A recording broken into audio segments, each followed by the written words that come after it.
Hello everyone, आप सभी का स्वागत है डविंची रिजॉल्व के एक ट्यूटोरियल में जहां पर हम बनाने वाले हैं एक एनिमेटेड बैकग्राउंड। ये एनिमेटेड बैकग्राउंड मैं अपने दूसरे चैनल की वीडियोस में यूज़ करता हूं। मैं अपनी वीडियोस को रिकॉर्ड करते समय ग्रीन स्क्रीन का इस्तेमाल करता हूं अपने बैकग्राउंड के लिए, और उसके लिए मैंने बैकग्राउंड बनाया है डविंची रिजॉल्व में। पूरी तरह से डविंची रिजॉल्व में नहीं बना है। जो इनिशियल आउटलाइन है वो मैंने इलस्ट्रेटर में बनाया था अपने पिछले लैपटॉप में। अभी मैं आपको वो एसवीजी फाइल दिखा देता हूँ इंकस्केप के अंदर। आप कोई सा भी वेक्टर ग्राफिक्स वाला सॉफ्टवेयर यूज़ कर सकते हैं। तो ये है हमारा बैकग्राउंड का लेआउट। थोड़ा सा इसमें कलर्स अलग हैं, कोई बात नहीं। वो कलर जो है वो हम हमारे डविंची रिजॉल्व के अंदर चेंज करने वाले हैं। और उससे पहले मैं आपको एक प्रीव्यू भी दिखा देता हूँ कि वो एंड रिजल्ट कैसा होगा। ये उनमें से एक है। इसमें आप देख सकते हैं बीच में मैंने दो मॉनिटर्स लगाने का सोचा है। उन दोनों के अंदर एक छोटा सा वीडियो क्लिप प्ले हो रहा है। ये लूप में रहेगा। उसको भी कैसे बनाते हैं हम वो भी देखने वाले हैं। जो थीम मैंने सोचा था कि मुझे बैकग्राउंड में कुछ एम्बियंट लाइटिंग चाहिए, कुछ एलईडी पैनल्स चाहिए, कुछ मॉनिटर्स चाहिए, एक शेल्फ टाइप का कुछ चाहिए, शेल्फ या डेस्क टाइप का पीछे। तो उस हिसाब से मैंने ये डिज़ाइन किया था। साइड में आप देख सकते हैं हेक्सागोनल कुछ पैनल्स लगे हैं लाइट के लिए। वो इंस्पायर्ड है नैनो लीफ के हेक्सागोनल लाइट पैनल से। आप सर्च करके देख सकते हैं, वो बहुत ही अच्छे लगते हैं। तो अब इनको बनाते कैसे हैं वो पूरा अपन स्टेप बाय स्टेप देखते हैं। तो सबसे पहले इंकस्केप में देखते हैं कि एक्चुअली में कैसा बनाया गया है। हमारे पास मॉनिटर के लिए कुछ पाथ्स हैं, जो रेक्टेंगल यूज़ किए हैं। एक छोटा रेक्टेंगल है मॉनिटर की स्क्रीन के लिए, और दूसरा जो बड़ा वाला है वो उसके आउटलाइन के लिए है, जो बेजल्स हैं वो। इस पूरे मॉनिटर को ग्रुप करके मैंने लेफ़्ट में भी कॉपी पेस्ट किया है। उसके अलावा जो हेक्सागोनल पैनल्स है उसका भी ग्रुप है। उसमें भी इंडिविजुअली हर एक हेक्सागोनल पैनल्स को लगाया गया है। फिर इस पूरे ग्रुप को कॉपी करके मैंने राइट में पेस्ट किया है। बैकग्राउंड में भी सिंपल एक ग्रेडियंट है जिसको हम चेंज करेंगे बाद में, तो अभी उस पर ध्यान नहीं देते हैं। उसके अलावा बीच में एक टेबल या फिर शेल्फ टाइप का है जो थोड़ा सा एक बैकग्राउंड का लुक देने के लिए बस है। तो हम इस एसवीजी फाइल का यूज़ करने वाले हैं डविंची रिजॉल्व के अंदर। रिजॉल्व में देखें तो एडिट पेज में हैं हम, और ये जो हमारा बैकग्राउंड है वो बना हुआ मैं आपको दिखाऊंगा। उसमें जो फ्यूजन पेज के अंदर जो नोड्स है उसको पहले नोड्स को देखेंगे, फिर उन नोड्स को मैं थोड़ा एक्सप्लेन करूंगा, और एक बार पूरा शुरू से बनाने की अभी कोशिश करेंगे। तो फ्यूजन पेज के अंदर चलते हैं और नोड स्ट्रक्चर को देखते हैं इसके। तो ये नोड्स आप देख सकते हैं, इसमें बहुत सारे नोड्स यूज़ किए हैं। इवन बहुत सारे ग्रुप्स हैं, जिसको एक्सपैंड करेंगे तो उसके अंदर भी बहुत सारे नोड्स हैं। अब शुरू करने से पहले मैं एक चीज़ आपको बता देता हूँ कि अगर आप एकदम बिगिनर हैं और ज़्यादा फ्यूजन में या फिर इन जनरल डविंची रिजॉल्व में काम नहीं किए हैं, तो सजेशन यही दूंगा कि पहले थोड़े से ट्यूटोरियल्स और देख लीजिए। तो उससे आपको अच्छे से आइडिया हो जाएगा कि यहाँ पे चल क्या रहा है। अगर आप चाहते हैं कि मैं ही एक ट्यूटोरियल बना दूँ तो वो भी आप कमेंट सेक्शन में बता सकते हैं। इसके बाद मैं एक बेसिक ट्यूटोरियल भी बना के दे सकता हूँ। तो सबसे पहले हम शुरू करते हैं एकदम लेफ़्ट साइड में जो हमारा बैकग्राउंड होने वाला है। उसमें भी दो अलग अलग इंस्टेंसेस हैं। जैसे एक फास्ट नॉइज़ का इंस्टेंस है, जो ओरिजिनल फास्ट नॉइज़ ये है उसका। ये हमारा मेन जो कलर थीम है उसको डिफाइन करेगा। यहाँ पे अगर मैं इसे व्यूअर में लाऊंगा तो आपको हेक्सागोनल पैनल्स में ही दिखेंगे। वो इसलिए क्योंकि ये जो पैनल्स हैं उसको मैंने एज अ मास्क यूज़ किया है। ये जो पैनल्स हैं हमने एसवीजी से इंपोर्ट किए थे। जो हम ओरिजिनल एसवीजी फाइल को इंपोर्ट करेंगे उसमें बहुत सारे नोड्स एक साथ होंगे। जैसे ये आप देख सकते हैं, इस ग्रुप के अंदर बहुत सारे अलग अलग लेयर्स हैं जो अलग अलग हेक्सागोनल पैनल्स हैं, यानी इंडिविजुअल जो एलिमेंट्स हैं जो हमने एसवीजी फाइल से निकाली वो सब है। उन सबको हमें ओरिजिनल नोड स्ट्रक्चर से निकाल के अलग से यूज़ करना है। वो सब हम देखेंगे और धीरे धीरे अच्छे से समझ आ जाएगा। और यही सेम फास्ट नॉइज़ का एक इंस्टेंस कॉपी किया है। जब भी हम नॉर्मली कंट्रोल सी प्रेस करके कंट्रोल वी कॉपी करते हैं तो उस नोड का एक कॉपी बन जाता है। उसकी जगह हम कॉपी करके कंट्रोल शिफ्ट वी करेंगे तो उसका एक इंस्टेंस बनेगा। यानी हम कोई भी चेंजेस इन दोनों में से किसी एक में करेंगे तो वो दोनों ही नोड्स में चेंजेस आएंगे। और क्योंकि हमें यहाँ पर भी सेम कलर्स चाहिए हैं, सेम जो भी चेंजेस इस ओरिजिनल फास्ट नॉइज में होगा वो हमें हमारे इस नोड में भी चाहिए, इसलिए हमने इंस्टेंस बनाया। अब ये हमारा बैकग्राउंड रहेगा।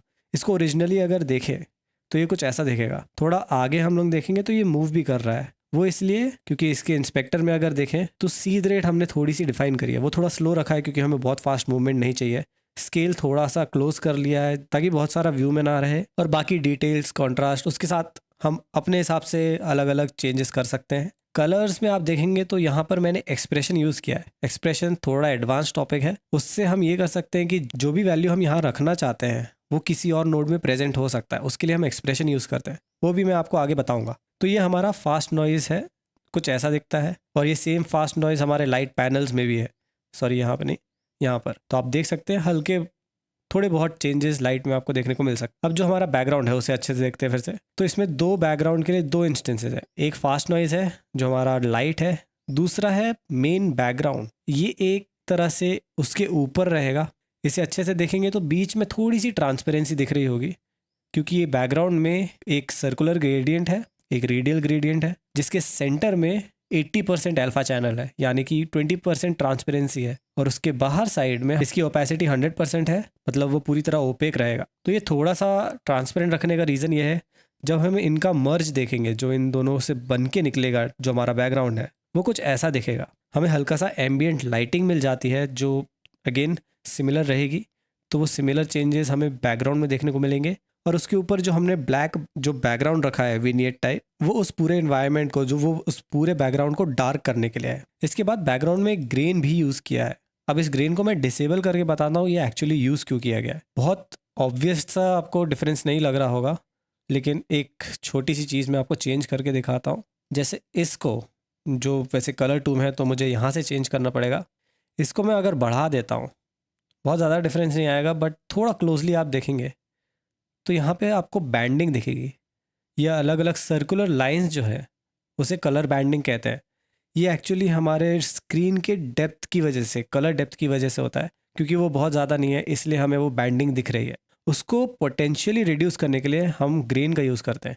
ग्रेन से नॉइज़ बढ़ जाता है, लेकिन वो बैंडिंग बहुत हद तक कम हो जाती है। इसलिए यहाँ पर जो इसका पावर है वो 0.4 पे है, ना कि इसके ओरिजिनल 5.0 पे। तो जब हम ग्रेन ऑन करेंगे तो वो बैंडिंग ऑलमोस्ट पूरी तरह से ख़त्म हो जाती है।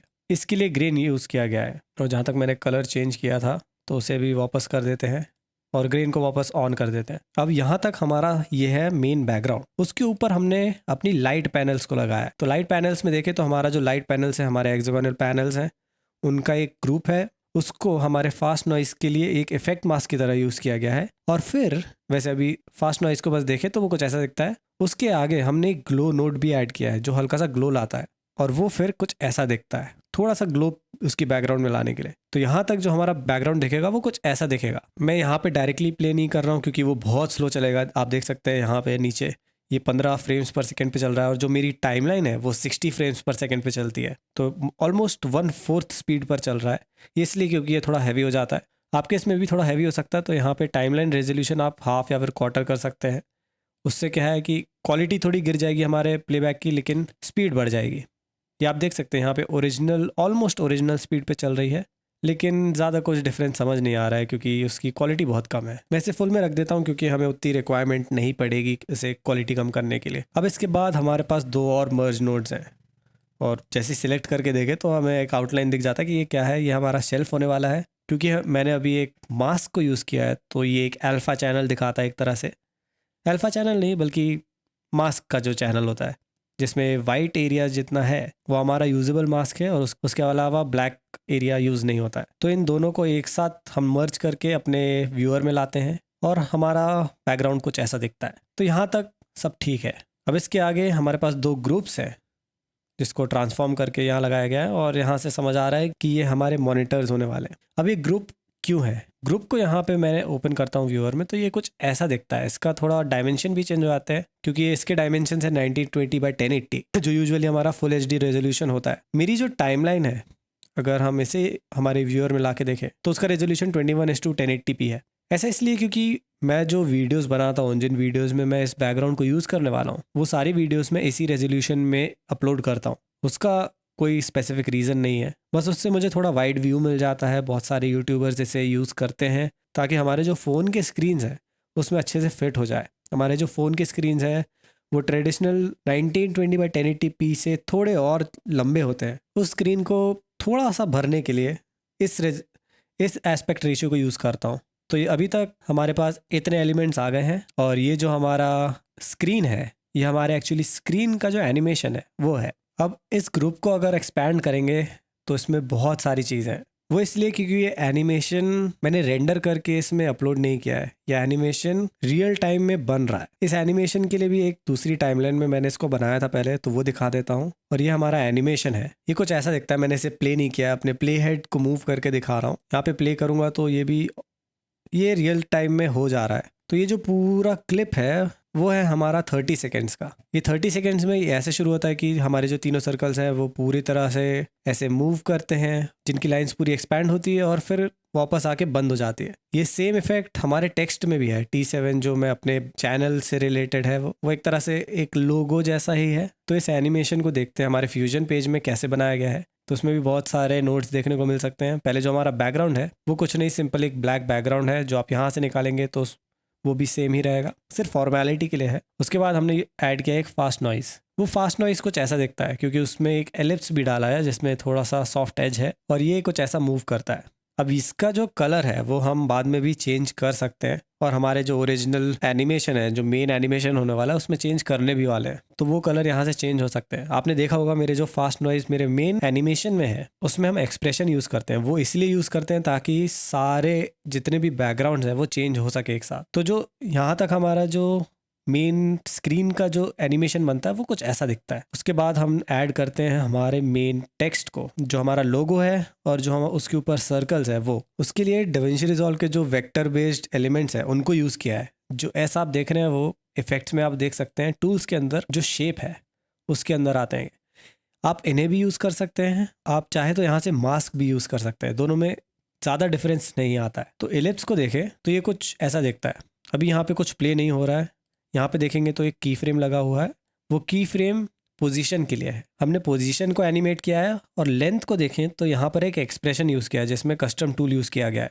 कस्टम टूल एक बहुत ही अच्छा नोड है जिसे आप अपने हिसाब से कैसे भी यूज़ कर सकते हैं। इसमें मैंने सिर्फ एक पॉइंट का यूज़ किया है और एक नंबर वेरिएबल का यूज़ किया है, उसको मैंने लेंथ नाम दे दिया है। उस लेंथ को हम एनिमेट करेंगे, जो यहाँ पे आप देख सकते हैं की फ्रेम्स। सबसे पहले एकदम स्टार्टिंग में ये 0 है, फिर 300 फ्रेम्स के बाद यहाँ देखेंगे 300 फ्रेम्स के बाद ये 1 हो जाता है। यानी कि इसका जो लेंथ है, इस सर्कल का जो लेंथ है वो पूरा 1 हो जाता है। और फिर अगले 300 सेकेंड्स में वो वापस 0 हो जाता है। अगर मैं इसका पोजीशन हटा दूं, डबल क्लिक करके इसे रीसेट कर सकते हैं। तो पोजीशन हटाने के बाद अगर इसे प्ले करेंगे तो ये सिर्फ एक ही जगह पर बड़ा होगा और वापस से छोटा होने लगेगा। लेकिन हमें पोजीशन चेंज क्यों करनी है, और पोजीशन चेंज करने की टाइमिंग भी अलग है। ये पूरी पोजीशन 0 to 1 जाती है 450 फ्रेम्स में, जो 300 से और 600 के बीच में आता है। ये एक हल्का सा कैलकुलेशन करके बनाया गया है क्योंकि मैंने जो पूरा एनिमेशन बनाया वो लगभग 5 मिनट का है। आप इसे 2 मिनट 2.5 मिनट का भी बना सकते हैं।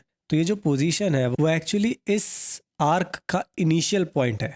जैसे शुरू में देखें यहाँ पर ये शुरू होता है, यहाँ पे देखें तो यहाँ पर पोजीशन शुरू होती है। जो हमारा पोजीशन अभी ये वैल्यू है वो यहाँ पर है।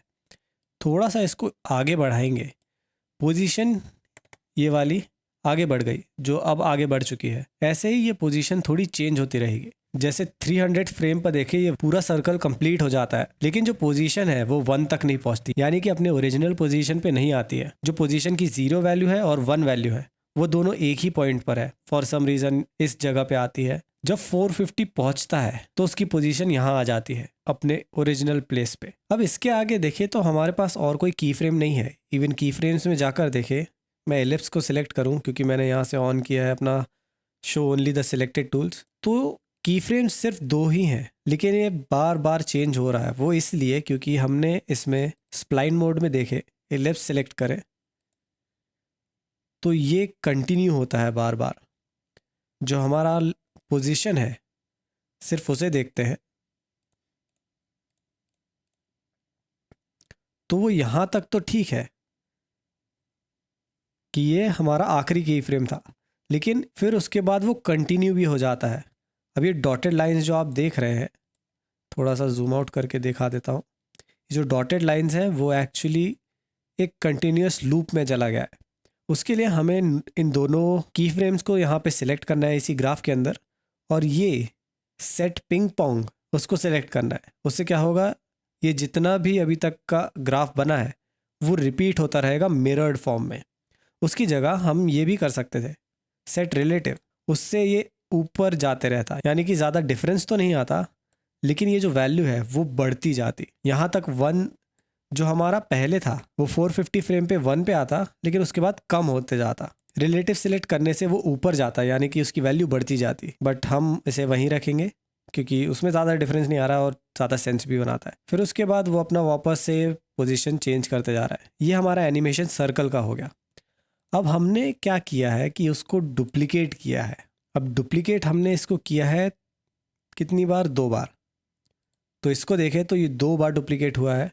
और जो हमने ऑफसेट रखा है, जो इसका ऑफसेट है, यानी डुप्लीकेट करने के बाद इसकी जो कॉपीज़ हैं वो कहाँ पर होंगी, उसके लिए हमने साइज़ को सिलेक्ट किया है। वाई वेरिएबल है, उसको हमने एक एक्सप्रेशन दिया है एक्स साइज़ का, ताकि जो भी हम चेंजेस एक्स में करें वो सेम चेंजेस वाई में भी हो। वो इसलिए किया है क्योंकि ये एक सर्कल है और हमें इसकी वैल्यू सेम चाहिए, और हमें इसकी एक्स और वाई वैल्यू सेम चाहिए। अगर मैं इसको हटा दूँ तो ये थोड़ा सा डिस्टॉर्टेड है और वैसा हमें नहीं चाहिए। अब एक्स के साइज़ में भी थोड़े से की फ्रेम्स हैं, तो ये भी शुरू में 0.9 है, 300 फ्रेम पर यहाँ पर ये 8.5 यानी कि थोड़ी और कम हो जाती है और फिर वापस 0.9 पे आ जाती है। तो अगर ध्यान से देखा जाए तो ये अंदर वाले जो सर्कल्स हैं वो बड़े और छोटे हो रहे हैं, और हमें यही इफ़ेक्ट चाहिए था। और ये देखते हुए अब मुझे ध्यान आ रहा है कि मैंने एक चीज़ यहाँ पे नहीं की है, और वो यहाँ पे जल्दी से कर देते हैं। जो एक्स साइज़ है उसमें हमें स्मूथिंग डालने की ज़रूरत नहीं है, वैसे डालना चाहे तो डाल सकते हैं, बट इन सबको सिलेक्ट करके हम पिंग पोंग सेट करेंगे। इससे क्या है, बाद में भी हमें वो इफ़ेक्ट, छोटा बड़ा होने वाला इफ़ेक्ट है, वो मिल जाएगा। मैंने बहुत समय से इसे यूज़ कर रहा हूँ, मैंने ये कभी नोटिस नहीं किया है। एनीवेज, आज हमें देखने को मिल गया तो ये अच्छी बात है। तो कोई बात नहीं, तो ये हमारा सर्कल्स का जो इफ़ेक्ट है वो बन गया है। अब ट्रांसफॉर्म हमने यहाँ पे यूज़ किया है, वो भी साइज़ के ऊपर है, उसमें भी साइज़ में कुछ की फ्रेम्स हैं। अब इसे देखें,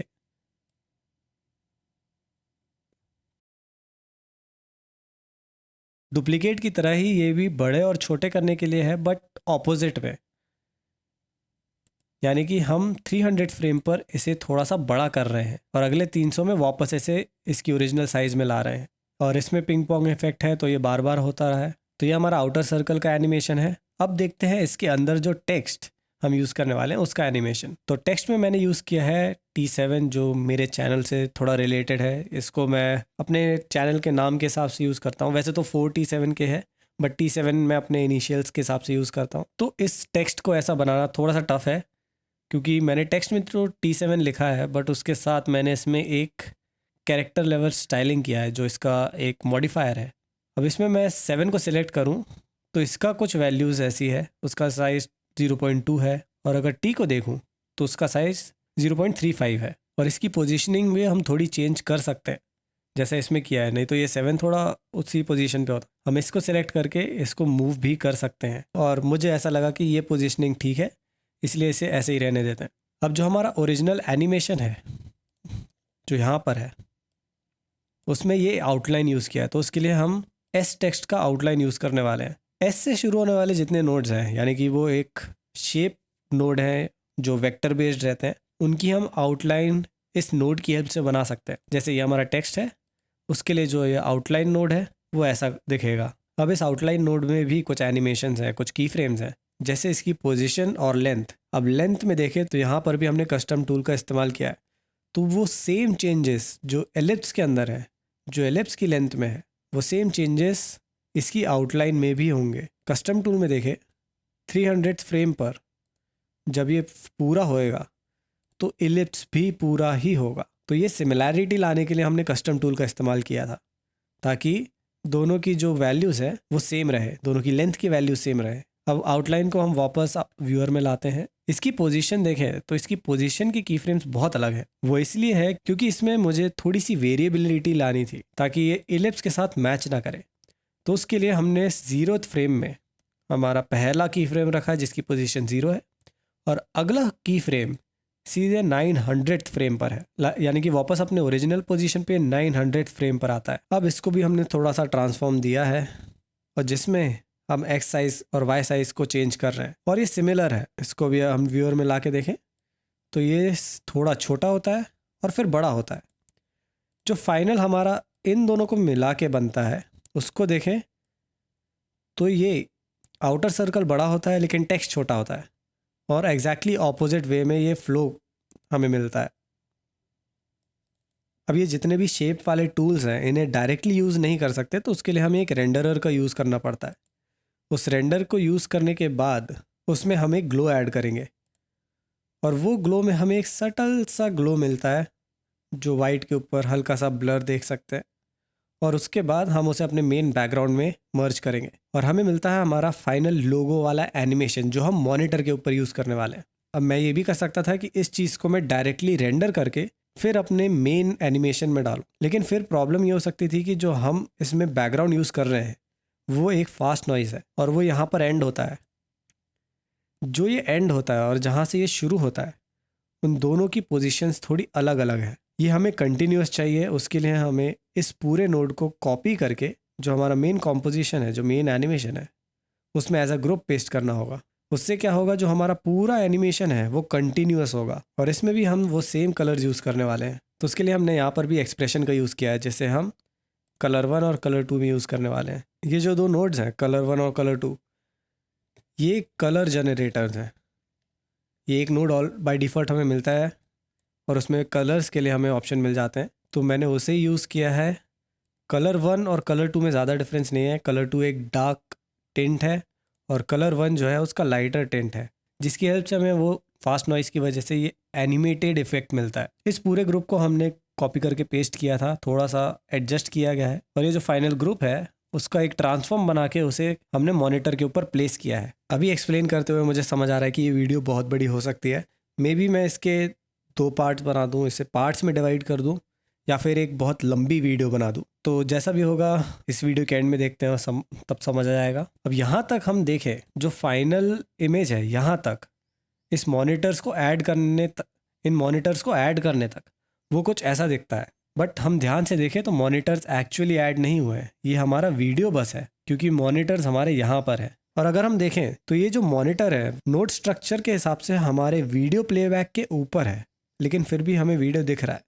ऐसा इसलिए है क्योंकि हमारे जो मास्क हैं वो इंटरकनेक्टेड हैं, और यहाँ पर जो पेंट मोड है उसे इन्वर्ट में सेलेक्ट किया है। इनको ओपन करके देखते हैं तो हमारा जो मास्क है वो बस इतना दिखता है। अब इन्वर्ट को हटा के मैं मर्ज सेलेक्ट करूँ जो डिफ़ॉल्ट होता है, तो ये पूरा का पूरा सेलेक्ट होएगा। बट ऐसे बहुत सारे ऑप्शंस हैं, जैसे मिनिमम अगर ट्राई करें तो सिर्फ उसका सबसे कम पार्ट यूज़ होएगा। सब्ट्रैक्ट यूज़ करें तो अगेन जैसा हम यूज़ कर रहे थे वैसा रहेगा।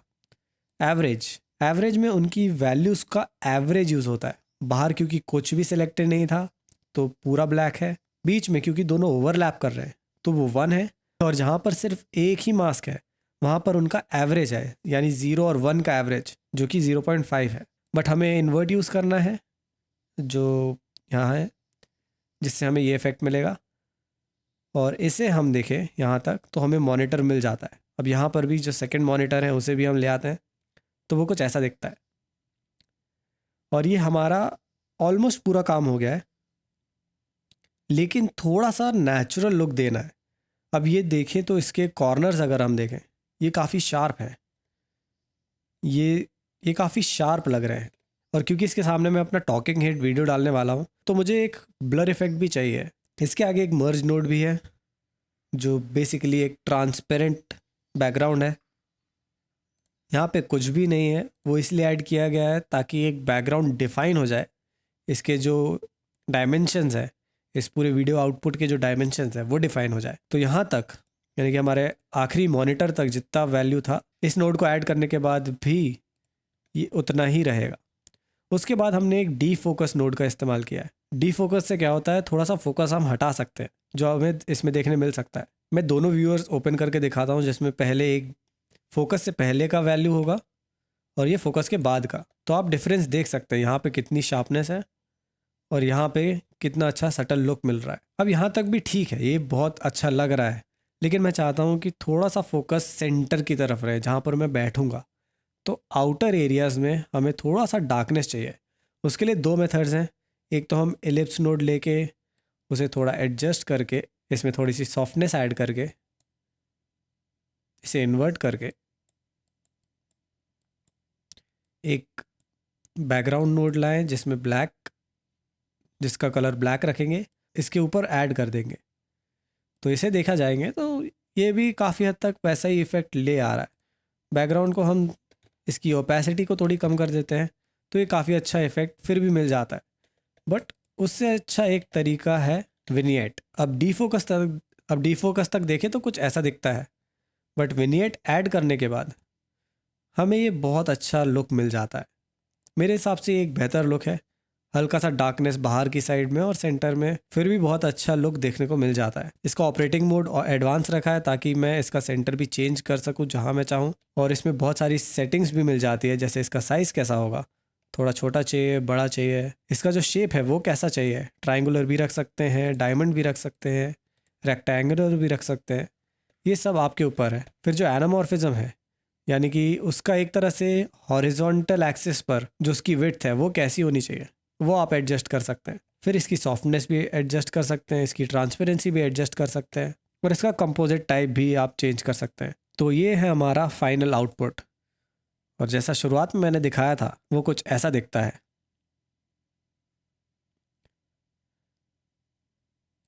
अब ये थोड़ा हैवी है तो इसको रेंडर होने में टाइम लग सकता है, मुझे भी अप्रॉक्सीमेटली नहीं पता कितना, बट यस मुझे ये वाला याद है, अभी देखा था इसको तो 25 मिनट लगे थे। यहाँ तक मैंने अभी तक सारे नोट्स को एक्सप्लेन कर दिया है। अब ये एक्सप्लेनेशन ऑफ कोर्स थोड़ा सा कॉम्प्लिकेटेड लग रहा होगा क्योंकि मैंने शुरू से चीज़ें करके नहीं दिखाई है। तो मैं एक काम करता हूँ, ये वीडियो यहीं तक रखता हूँ, सेकेंड वीडियो एक और बनाते हैं जिसमें मैं सब कुछ स्क्रैच से करूँगा। इसके लिए मैं यहाँ पर ही एक चीज़ कर देता हूँ, ये हमारा BG1 जो हमारा टाइमलाइन ओपन है इसको डुप्लीकेट कर देता हूँ, और इसमें जो बाकी की क्लिप्स हैं उन्हें मैं हटा देता हूँ, और हम इसी पे काम करने वाले हैं। इसमें ये जो सब चीज़ें हैं हम उसे फिर से शुरू से फिर से एक एक नोट ऐड करते करते हम उसे फिर से बनाएंगे। ये बहुत लेंदी इसलिए हो रहा है क्योंकि एक्सप्लेन करना मुझे अच्छे से आता नहीं है। कोई भी चीज़ मैं करता हूँ मैं एक्सप्लेन ठीक से नहीं कर पाता हूँ, बट मैं कोशिश कर रहा हूँ एक्सप्लेन करने की। तो जैसा भी अब ये बनता है मैं आपको जल्दी इसका नेक्स्ट पार्ट जिसमें हम शुरू से पूरा करने वाले हैं उसे भी जल्दी अपलोड करूँगा। तो अभी के लिए इतना ही। कुछ और चीज़ आप जानना चाहते हैं DaVinci Resolve के बारे में, जितना मुझे आता है मैं एक्सप्लेन करने की कोशिश करूँगा। इन केस मुझे कुछ नहीं आता है तो वो भी मैं सीख के आपको एक्सप्लेन करने की कोशिश कर सकता हूँ।